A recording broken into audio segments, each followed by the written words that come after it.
speaker is Mark Phillips. He's a friend of mine from the Johnson County Sheriff's Office Criminalistics Laboratory. He's in digital media evidence, and I think I'll let him explain what he does because I certainly can't explain it. So.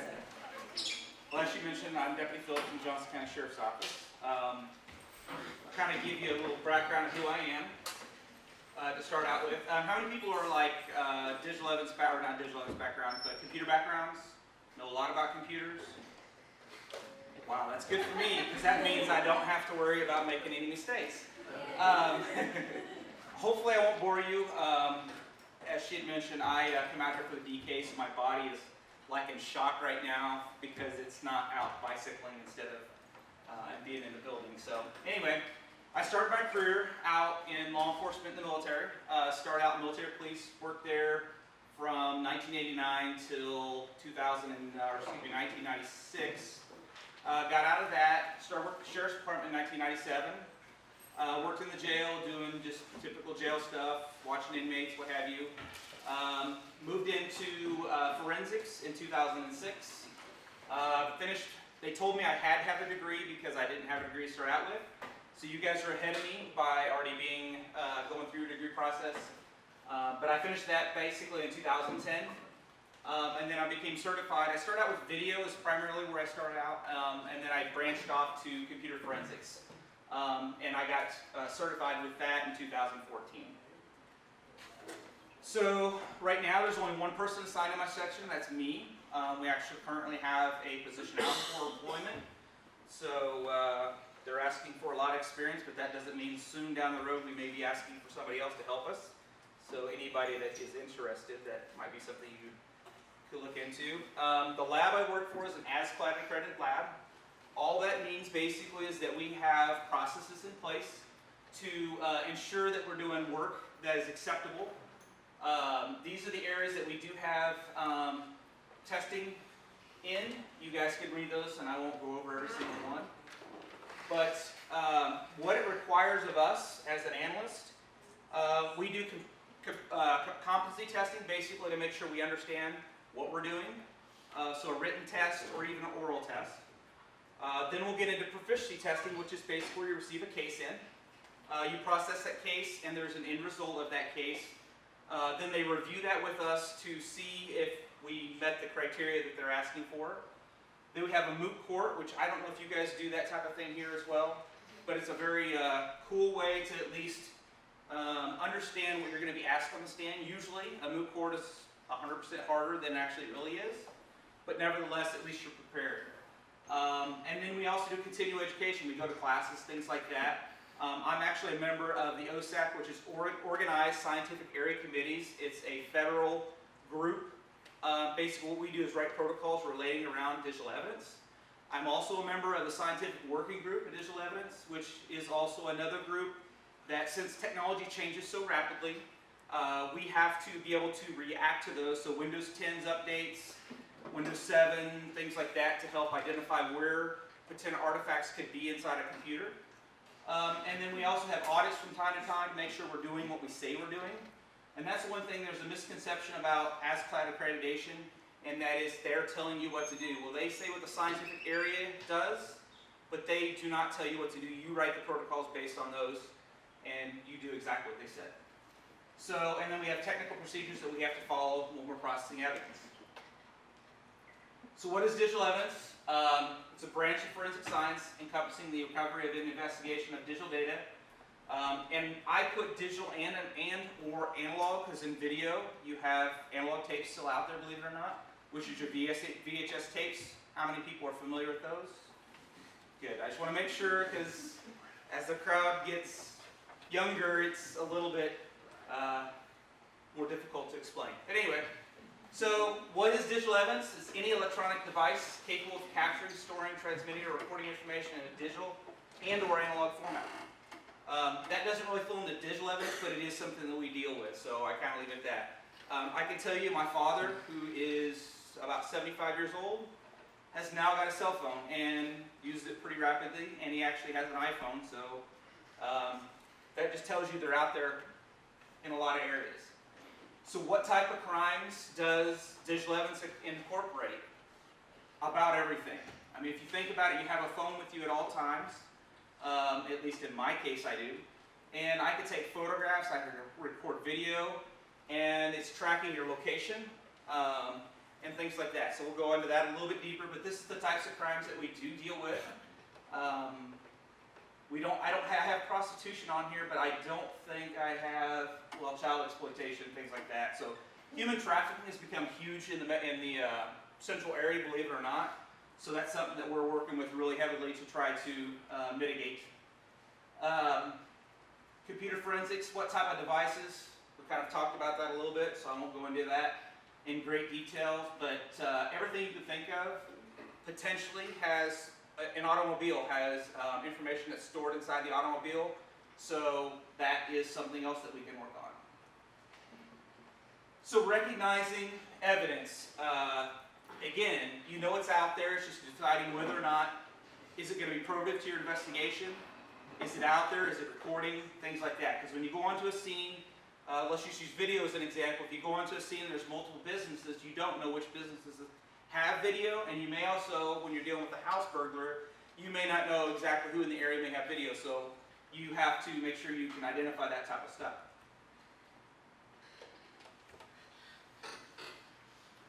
Oops, I'm not used to this quite yet. So we can bring the lights down just a little bit? Okay. This is a scene, a typical scene. It's kind of hard to see with the lights on there, and you could probably do it there. No sleeping though.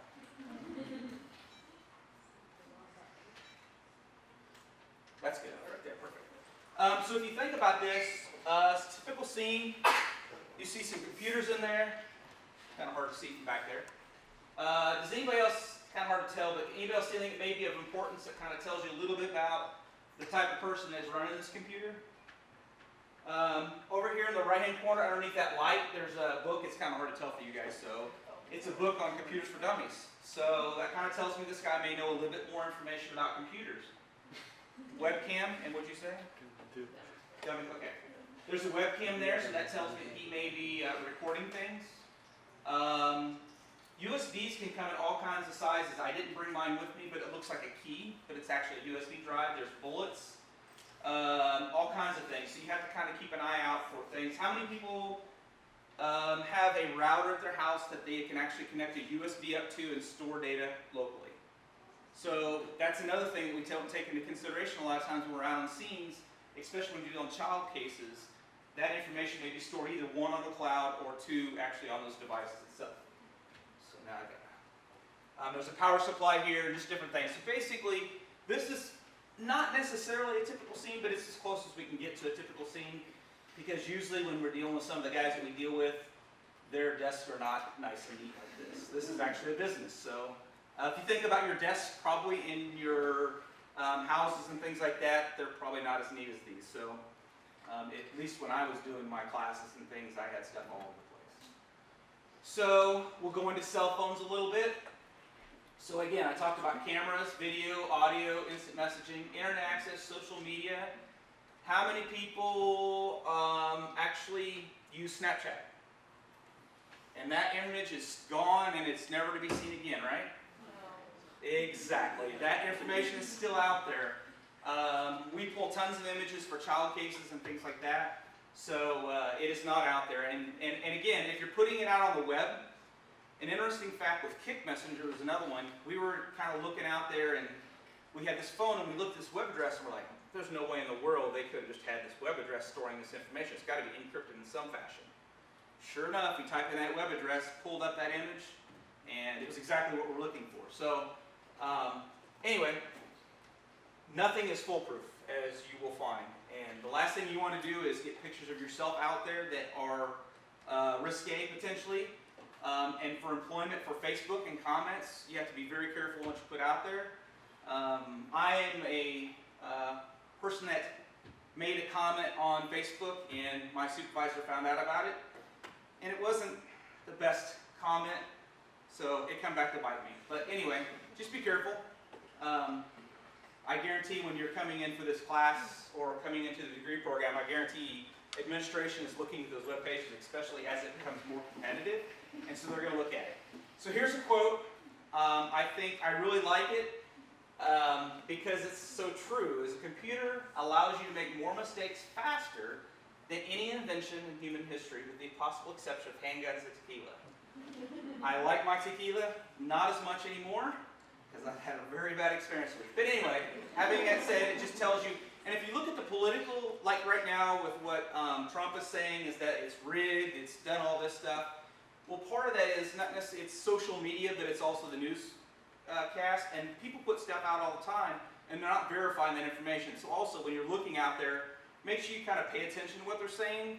If it sounds too good to be true, it probably is.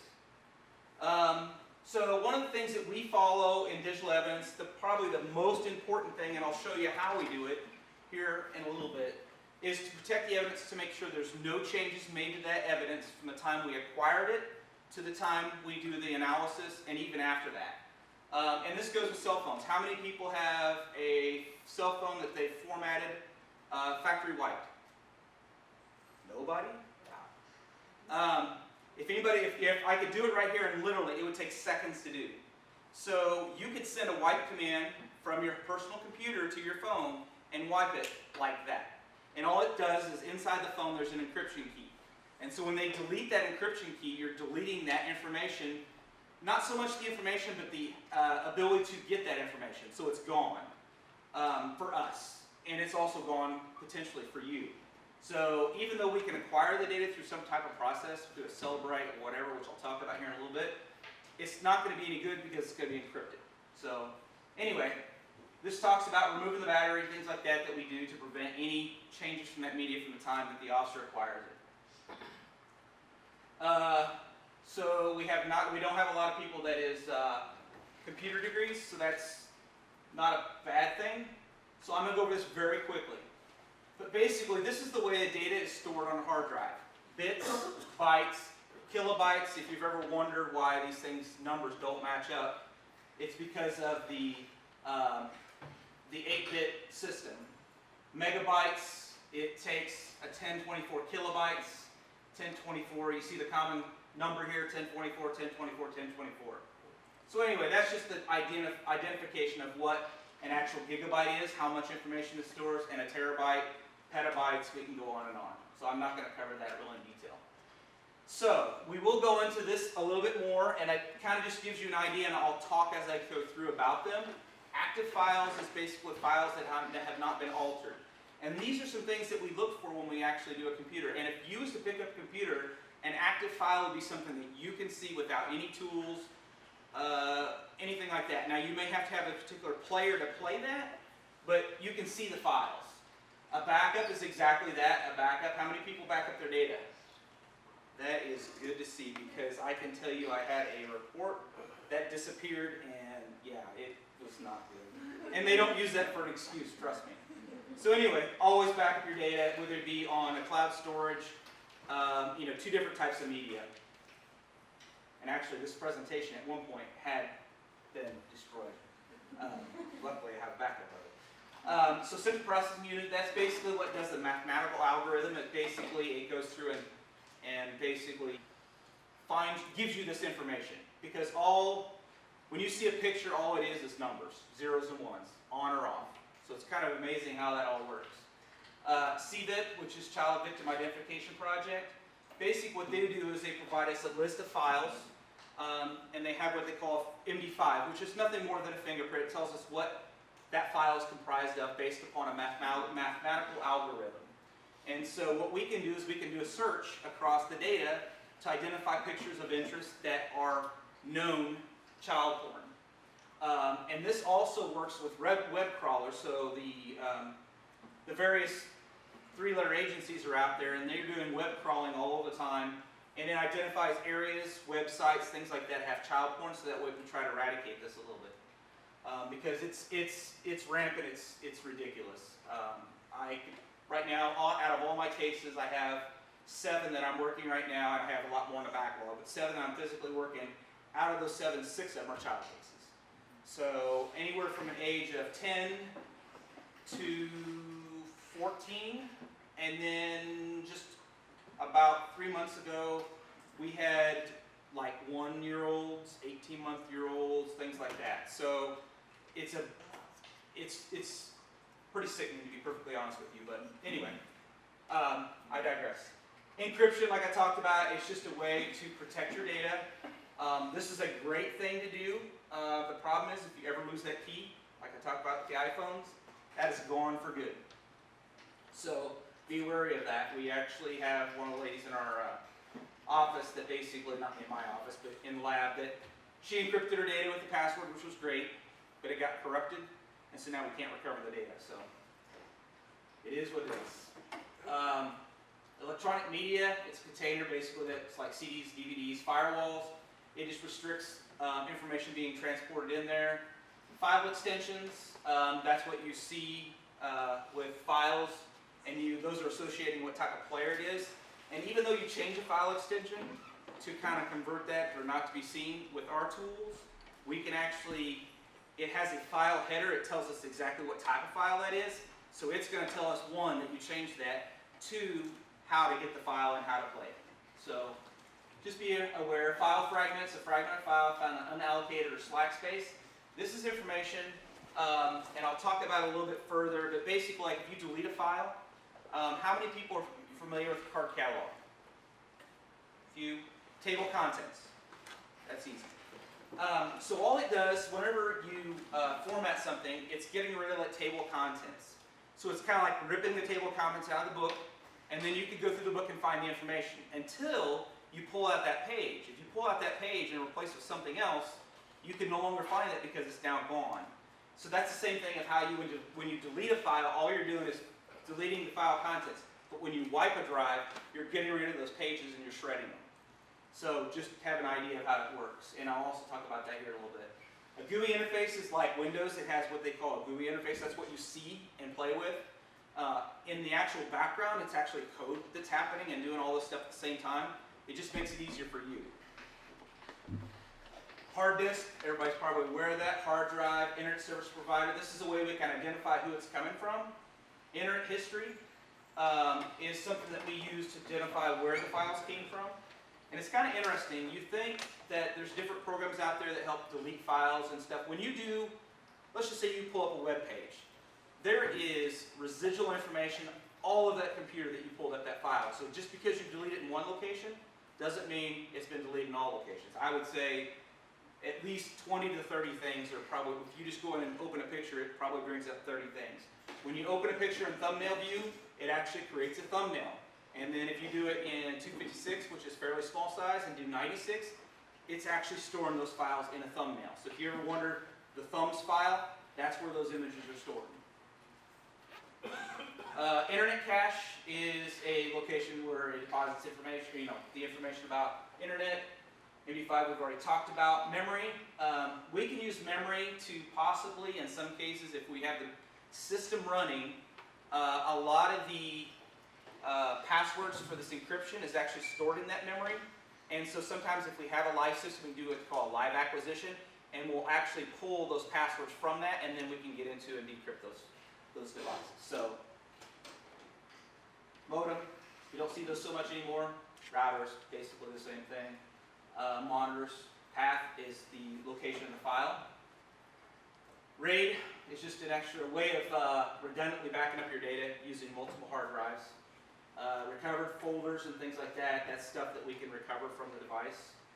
Server is where you store information. Slack space, I'll talk about that here in a little bit, but it's, so when you write a file and you write in segments, so whenever you write over that, there's still residual information in it, so we can actually potentially pull files out of that and get information from it. So, undeleted files, again, just that, undeleted. Unallocated is basically files that are just sitting out there that have been deleted that are waiting to be overwritten.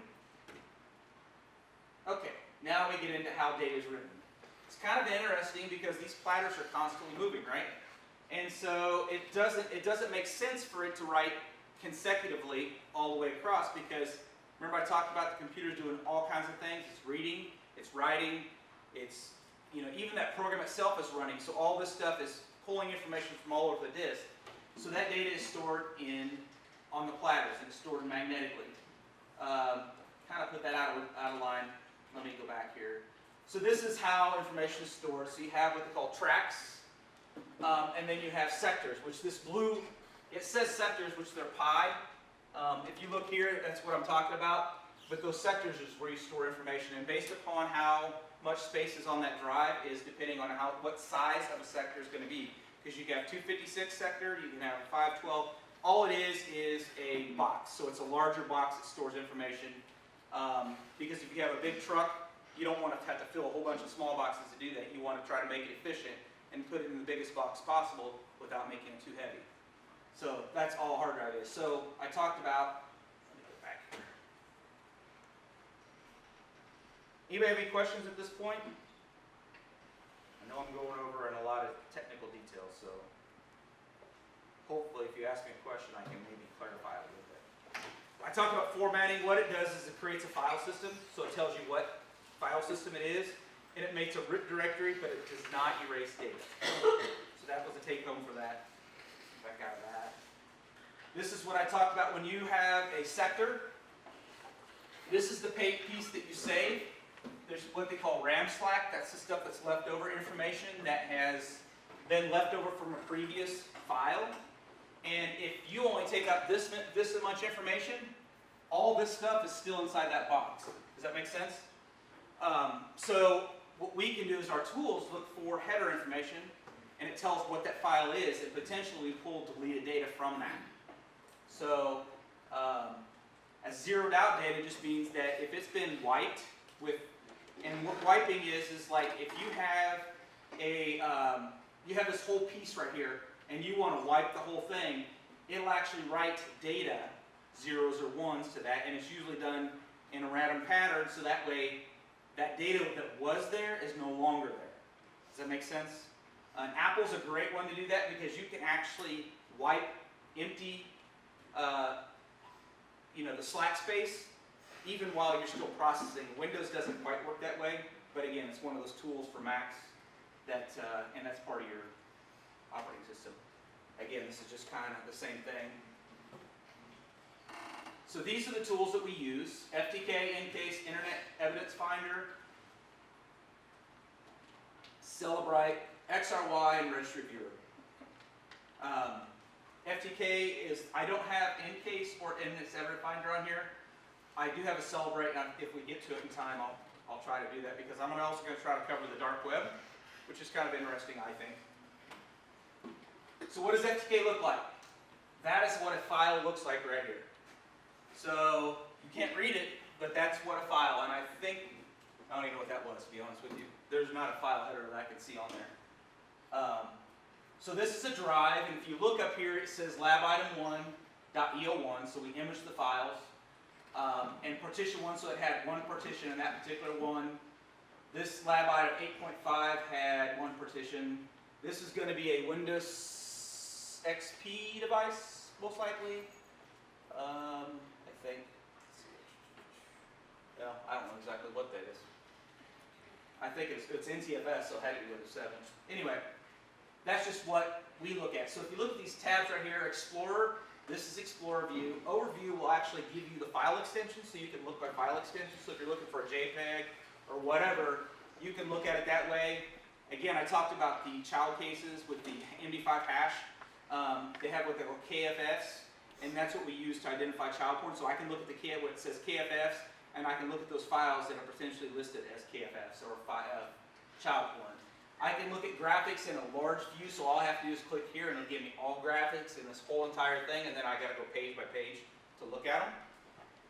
Videos, it'll create a little segment, usually depending on how you identify that, 15% of a file, it'll produce a picture of that, so when you go to look at it, you can look at videos fairly quickly. Internet and chat, it doesn't do a great job of doing this, but it does all right.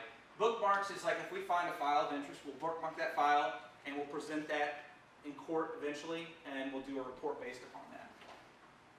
This is the files themselves, what they look like, and this is the information that we're getting from that. So it'll tell me the name of the file. If it has a label, we label that ourselves. Item number, so as it's going through these files, and that's why it's very important, I talked about ones and zeros, so our software actually goes in and looks at every single sector. and it does this in a very long and time-consuming process. A terabyte drive might take up to 12 to 14 hours to actually process. A terabyte actually would be a lot more than that. That'll probably be about a day processing, because it's going through and looking at every single byte, and it's looking for header information, it's looking for all this stuff. So that's why I'll show you what we use. We use pretty hefty computers. So anyway, this has identified a file called 01100billy.jpg. Its physical size 64 kilobits. Remember I talked about the kilobits and bytes. The logical size is 57, MD5, SHA-1, when it was created, when it was accessed. So you can go back and look at it. And I talk about, there's what they call recent files, and in the registry it'll tell me what last files were open, what folders were open, and it stores all that information. So, you know, I can go back and look and say, okay, this person opened these files up, and let's just say they have a bunch of child porn on their computer, and I can go back and look and, you know, see a certain amount of time of how many files they open, and none of them were child porn. Well, they're in possession of it, but they have not been opening it up. So anyway, it's just something to kind of look at. So now it goes into how we process data, or when we receive something in. So we receive it from the lab, and we put everything in an anti-static bag. The reason that is because, as you can imagine, the device is magnetic, is how stuff's stored on it. So we'll put it in an anti-static bag to prevent any changes being made to that evidence. Usually it might also be in just a manila envelope, whatever the case would be. So we'll take that out, we'll take photographs of it. So we'll take photographs of the bag, we'll take photographs of the device inside, just so we can document how we received it to make sure we did not make any changes to that, or we didn't damage it while we were doing that. So once we get done with this, we've got all the photographs taken, we'll bring it over to our imaging station. And our imaging station basically is just traditional computers, nothing special. And what it does is copy bit for bit from bit 1 to bit whatever the hard drive is. And we'll archive that off, or store that, on a storage area network, which is a SAN. It's kind of hard to see, but it's basically nothing fancy. It's just a set of disks that we use, which is right here. And so it'll be stored on that. So then I can access it from anywhere in my lab. Our network's completely secluded. It doesn't go to the outside world, so you couldn't connect into it, because we don't want people to come in and try to hack our stuff. So everything's secluded on the outside. And I'll go ahead and cover this now. There's a tape library here, so we'll make it done with the case. And we leave it on here for a period of time, then we'll archive it off to a tape, just so we can store that for a period of time. But just keep that in mind. So once we received it, once we image it, we put it on the stand, we connect to our computers, and we'll process it. This is what our computers look like, and we'll use FTK, which is that one system you saw. But these are Ferraris, I guess, as compared to a Yugo. They are running 12-core processors with about 64 gigs of RAM. So they're pretty powerful. They still lag with a lot of the stuff we process. So the only thing we could go to would be a server, which we can do. It's just not cost effective, at least at this point. So I talked about, let's go back here. Anybody have any questions about this process, at least up to this point? Am I talking about over everybody's head? Okay, good. This is what they call a Faraday tin. This is a great thing. So we'll bring our marshmallows out, our fire, and roast marshmallows when we're doing the imaging of computers, because sometimes it takes quite some time. But anyway, it's actually shielded, so if you take your cell phone in there, the bad thing is we can't get any calls in there, so our boss, sorry, I was in the Faraday tent, I swear, eating marshmallows. As you can tell, I eat a lot. So anyway, what we do is we put that door down, and it's kind of interesting, is it'll get rid of all signal. When we first were validating, because everything we do, we validate and test to make sure it works as expected. And I shut the door, make sure everything's sealed up, look at it, everything's great, and I'm still receiving cell signal. I'm like, what in the world? I mean, how am I going to track this down? Well, I got to looking, and there's a panel in the back, and there's a screw. And I kid you not, that screw is not any bigger than the end of your pencil. But it was still allowing signal in it. And I was like, there's no way in the world that that's causing that to get cell service. So I take that screw, screw it in, sure enough, it goes out completely, and I'm like, that's pretty interesting. So any small amount of space can actually cause a phone to be wiped. So we're very careful. We always take our phones in with us, our personal phones. We'll turn them on to make sure we don't get any signal. Then we'll power on the suspect's computer or even their cell phones to image them. Now, the only reason we would bring a computer in here would be because, like the Apples, if they have Wi-Fi and things like that on, not Wi-Fi as in, but more of the 3G, 4G type capabilities with the surfaces and things like that. So we bring it over here just so we don't have it connect to the tower. Inside of that, we have what we call a Faraday box, and this is inside the Faraday tent. So if we really want to make sure that we don't have any signal, we'll put it inside this box. And then, because we found with this box, the Sprint phones would actually connect out, surprisingly. But yet, and I'm sitting at my desk and I can't get any service, so I never really understood this. But anyway, so, and it's kind of cool at how that works, and all it is just like a box with like this mesh and stuff, so it can't connect it. And you can actually use your gloves. Again, they're metal type. They're not metal as in hard metals, but they're like a Faraday material. So that's what we use to manipulate the phone if we need to, things like that.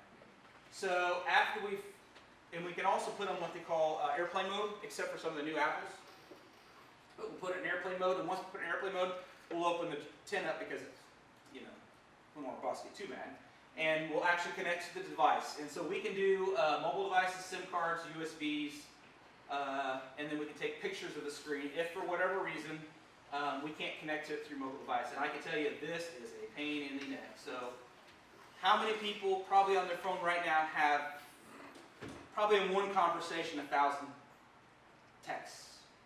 So could you imagine taking photographs of every single one of those screens? It's a pain in the butt. So make sure you don't get an Apple iPhone. So that way I don't have to worry about that. So there's other different types of extractions that we can do. We can do logical extractions, which is basically what you see. We talked about the active files. That's what a logical extraction is. File system is actually when you get in and get the folders and things. And it also pulls app data, things like that. And then you have the physical, which is every single bit-for-bit copy of that phone. And evidently my thing is possessed here. I think somebody hacked it. Who is it? Which one of these? Somebody was lying about the computers. So anyway, so we'll do that. The other thing that we do, one of the problems we run into, I guess, is with a physical device, it's a little different, but how many people have received an update today, or even yesterday, about an application on their phone? And then how many people didn't check? Okay, exactly. Because that's you probably had one. So what does that tell you? It tells you that apps are constantly changing every day. And so these devices don't change every day. Remember I talked about it's not even connected to the network. So with these devices, we have to, whenever they extract it this way, we're only getting about 40 to 50% of what the actual data is on that phone. We have to go in and look at the databases that retain data in there, and we'll find all kinds of information. And that's just because things move around, because when you program something, you program it to a specific task, do a certain thing, but if that information is not in that location, it's not going to find anything. So what we do, and what I was trying to get at, is we'll take photographs using the device or the camera of certain things such as contacts, text message, a text message or multiple text messages, photographs, things like that, so we can verify the data that we obtain from the device is the same data that we actually see on the device. We want to make sure that we're getting the correct data and there's not been any misinterpretation, because time is a huge thing, and that is something that potentially can change. So that's what we do. This is our analog system, and I have covered video, and I'm sure I will run short on time. And I know you guys don't want to stay later than 10 minutes. So we'll do this very quickly. So anyway, this is analog system. This is where we'll do analog video analysis. It's not as interesting as computers anyway. ICAC, which is Internet Crimes Against Children, it's a task force that's out there. They get all kinds of information about the child cases, and they try to locate these guys and catch them. Unfortunately, it's pretty hard to do. National Center for Missing and Exploited Children. This is kind of trafficking type stuff, but again, we submit any child images that we know to be child images to them, so they can put it in a database, and so that way, if we get to catch a guy that has known child porn on his computer, they get extra time, because that's known child porn. Or if they're manufacturing, again, more time. So, this is just different ways you can do it. And you guys can look up on National Center for Missing and Exploited Children. I'm going to wait the questions to the last so I can go into video. We'll cover this very quickly. There's two types of systems typically that are out there, digital systems, which can be a physical PC or it can be a dummy device such as this. Analog, which is your analog stuff, and again, it's still out there. These are different types of recording methods. You have real-time, time-lapse, switch video, pan-tilt. Pan-tilt zoom is one that we struggle with because people have pan-tilt zoom. They're not the easiest things to operate, so anytime we get those, we never get the suspect in them. So they could be systems cheap as $200 or anything up to $1 million. It really depends. The challenges that we face is receiving time and notification of it, gaining access to the equipment because sometimes it's not easy to get to, prevention of overriding the DME again. Chain of custody, a lot of people get confused. So what's the original data? Is it on the device or is it on the USB? Well, if you hash it or use the MD5, you can verify it's the same data so it doesn't matter. But people get confused when they mark it. So it's just something that defense attorneys try to get at us. Lack of standards, you'll find that that's a reoccurring thing, is how many people have got a video in the email and they couldn't open it? Oh, you guys are pretty good. Okay. So basically, that's because it's a Kodak, and we'll kind of talk about that a little bit, but that's a lack of standards. There's a program out there called, am I allowed to say G-Spot, that actually was done by a child case, or a child porn guy, but it goes through and it looks at the files because he's wanting to look at that type of stuff. And it actually will decode or at least let you know what type of Kodak or what type of player you need to play that file. Be very careful if you ever search for it, especially on Emporia's network, because you can get all kinds of crazy stuff, as you can imagine. So, the courts requiring specific formats, they want everything to play on a DVD. It's just not possible. So, try to collect as many methods as you possibly can, because just because it's compressed doesn't mean it's not the best, best evidence. Again, I apologize for trying to go this too quick. How many people have ever wondered what you see on the news is just horrible? I'm with you. And it's because they have to compress things. So to record one camera, which picture size, let's just use 720 blocks by 486 blocks for 1 hour, uncompressed, takes about 72 gigabytes of information. Nowadays, that's not a whole lot, but if you think about that, that's one camera for 1 hour. When you're wanting 30 days of videos, and you're wanting 40 cameras, you have to make it smaller to get it fit. And so what they do is they compress it. And it's kind of like lossy compression. You know how you used to do is make those, the snowflakes, and you cut up those pieces, and let's say it was your report that you had to turn in, and you pull it up and you're like, oh, this is not good. You can still kind of see what you wrote, but you may not be able to see everything. That's a bad thing. So that really makes you mad that you can't turn in that report. So that's what lossy compression is. Lossless compression is like you wad it up, throw it in the trash, or you fold it up in your wallet and you put it in there. You can pull it out and see everything that's going on, but you didn't lose any information. So now you can turn that report in. They might get you mad at you for being increased, but worst case, you retype it. So anyway, that's good. So that's just kind of an example of it. And this is an example of compression. Oops, I went too far. See this guy's face right here? Was just one of my coworkers at one time. You can see the facial features. And you kind of start seeing things blur a little bit. It looks like stars on this side, and it starts looking like lines.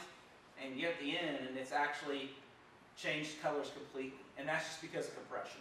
So because people, a lot of times, whenever they're selling these systems, they'll show them, see, look how good this video is. But they're seeing the live feed. They're not actually seeing what's recorded. So that's what happens. And we get it, and they're like, guys like, oh man, my system's awesome. Then you show it to him, he's like, oh, maybe not so much. So the best evidence is always the easiest evidence. This is what we deal with. This is actually clean. I had to wipe it off, and it was crusted with junk. I told the guy that you need to update the system. He's like, I don't need it. I just need it for it. And we was working burglary at that time. So that's some of the stuff we deal with. Things that we can do is field acquisitions, DVR processing, image isolation, image clarifications, and comparative analysis. Anybody see anything on this picture that may be of help to the law enforcement community?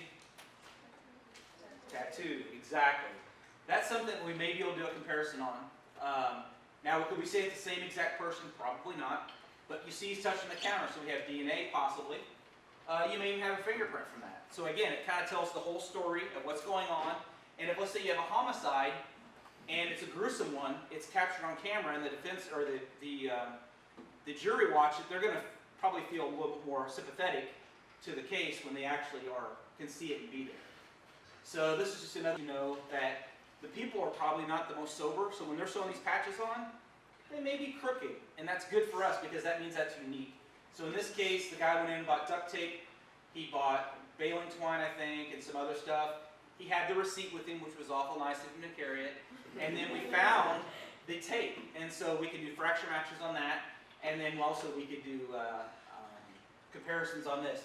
The other thing, if you see right here, most likely, which I have to explain this, but this was one of the DNA folks that marked the different types of DNA. So again, you have all these things that culminate to put this case together.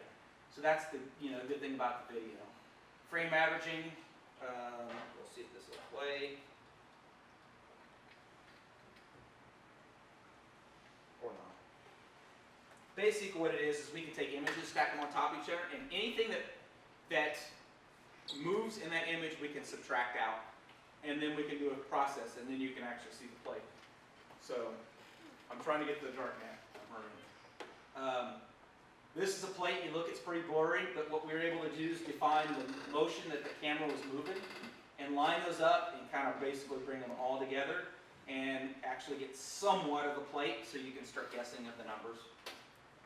I'll play this. How many people believe what you see is actually what is out there? Trick question, right? Because I'm asking it. Yeah. There's no virus. You may find it difficult to believe that these two squares are the same shade of grey. How many people, other than the ones that maybe have saw this before, would agree that they are the same color? I would say no, or at least I initially did. Experimental neuroscientist Bo Lotto explains why your brain is constantly being fooled by what it sees. What illusions tell us is that what we're trying to see is not the world as it is, but something else. We're actually generating perceptions of a world that's useful to see. And that useful perception doesn't actually have to correspond with what's actually there. Okay, come on over. We're going to do a test. Bo's going to prove to a group of volunteers that the two squares are the same colour grey. When you open Would you your agree eyes, with that? right, Same color first time grey? in the morning, say, do you think you see the world as it Cheer. really is? I say yes. Yeah. You're seeing it. Oh, you're definitely. Living. That depends if I wear my glasses or not. Yes. Yes. Yes? Yeah. I mean, why not? All right, well, look at this cube here. What if I told you that those two surfaces are exactly the same? Would you believe me? I would. Okay, come on up. That's what you get for volunteering. Okay? Bo has attached a grey swatch to one of the surfaces to allow the volunteers to test this one out for themselves. Take that dot and move that nice up here. Right there. Crazy, huh? No way. I want to again. Crazy. It's difficult to believe.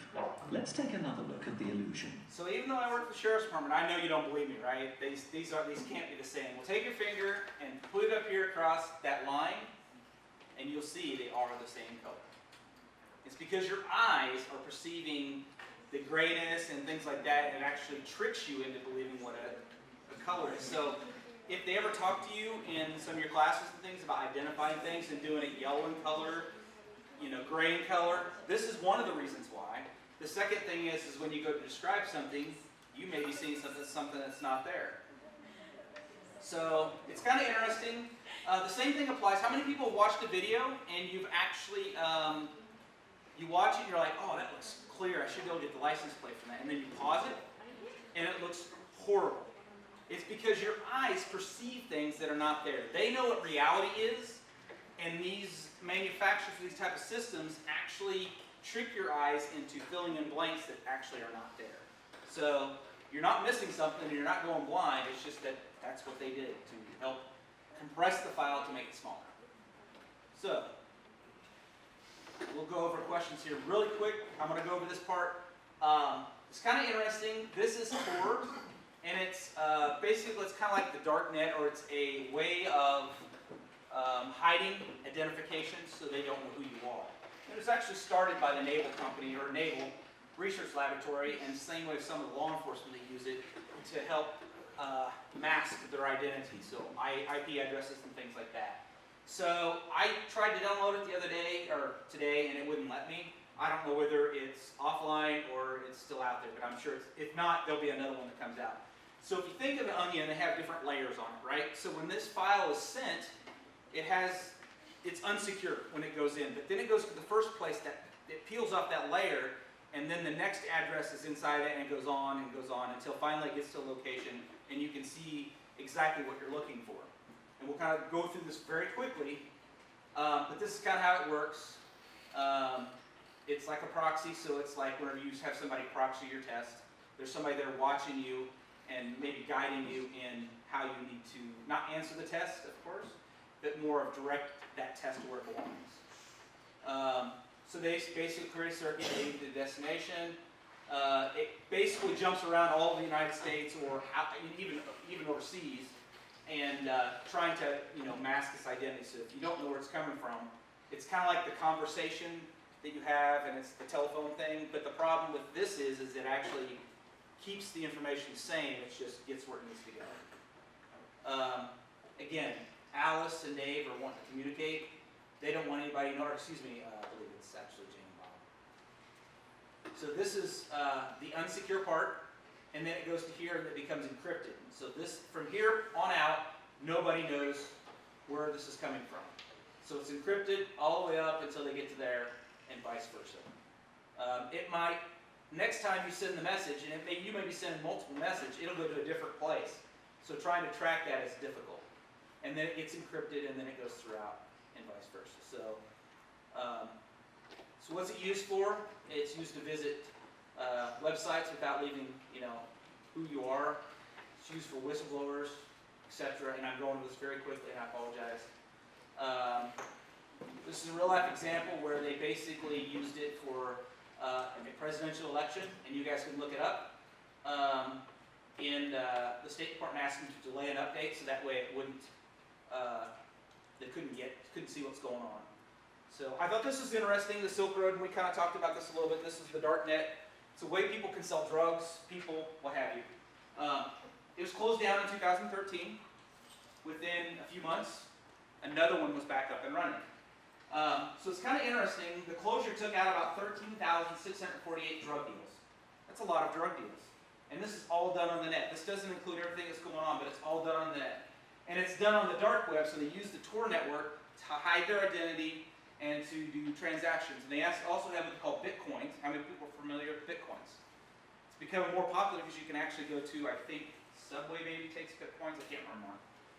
But anyway, that's what they were using to use transactions. So not only Bitcoin itself is it's a hidden identity of who you're getting the money from. So it's a way to send money without anybody knowing. Within a week, it basically was back up and running and showed 13,472 different drug deals. So within a week, it came right back up, and they were doing just as many transactions as they was to start out with.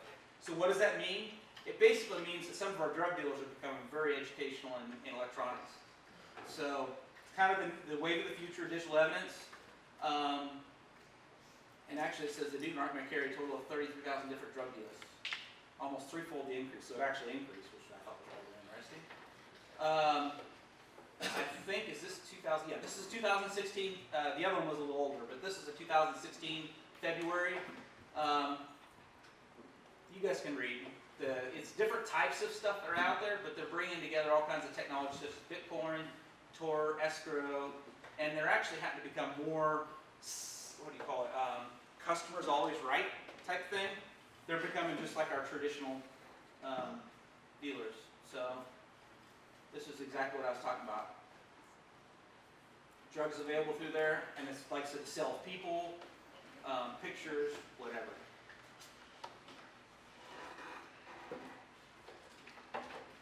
So that's kind of just a brief rundown of what I do. Does anybody have any questions? I couldn't have been that good.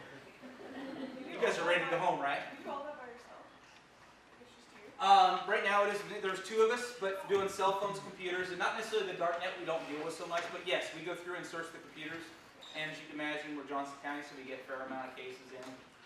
And it seems like as soon as Mike left, which is our other guy, our cases start increasing, and so now I'm extremely swamped. So I'm almost just being reactive instead of proactive. So, yes. This software that you use is proprietary, I'm assuming. Yes. Joe on the street couldn't go and acquire it. Yes, if you want to spend the amount of money, you could. There's different types, so I don't know what the limitations are, but there's a lot of private companies that are actually using the same stuff. So, and there's actually, if you really wanted to, you could go out and get free tools and do the exact same thing and find information out just like you would, just like I do. It's just not as easy. So, it's available. And there is anti-forensic tools such as, what's the one I ran into the other day? There's all kinds of them out there. I can't remember the one in particular. But it went through and erased internet history. It went through and erased the files, recent transactions. So if we see something like that and we find child porn, it's like, okay, so this guy's really, I mean, he had, I want to say, 1,395 child videos, which again, the way videos comprise is 30 pictures per second. So that's a lot of pictures, and it's actually cases overseas, local cases, things like that, and I can't remember how many were actual known child porn as well. So it's rather interesting. So, any other questions? Awesome. Yes, ma'am. So what's the percentage of your caseload? Is it mostly child porn, or is it identity theft? Do you have a percentage? The percentage of the cases that I'm working right now, just because the way we prioritize our cases, we have persons crimes, which we do first, and vice versa. So I would say 40% child cases and 60% between, the 60% is drug cases, theft, things like that. And the drug cases are strictly, we have this phone from this drug dealer, we want to get everything off of it. So it's kind of, and those unfortunately set, I've got some all the way back to 2013. But again, a drug case compared to a child case. The problem with that is, you never know what's going to be on that drug person's phone.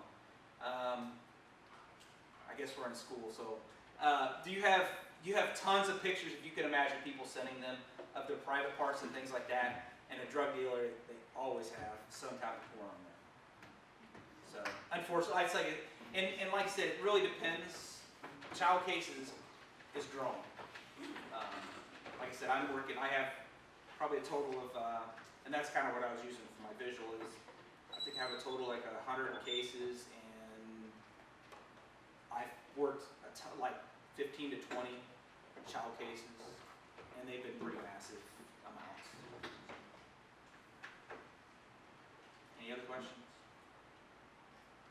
If you ever have any questions about anything, you can talk to Mrs. Bailey, and she can get that question to me, and I'll try to answer the best I can. Now, again, I do the Johnson County area, so they do have, KBI does have their own people to do that type of cases, and vice versa. So, we need more. Cooperate if there's an issue that Absolutely. you have to- Yeah, we've worked with them. Like I was on vacation. When was that? Last week.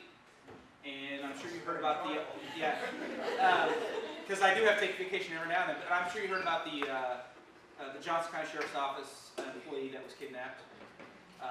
And that was a case in which that it went to the RCFL, which is in Missouri, to process the case because I was gone in Colorado, even though I offered to drive back that day.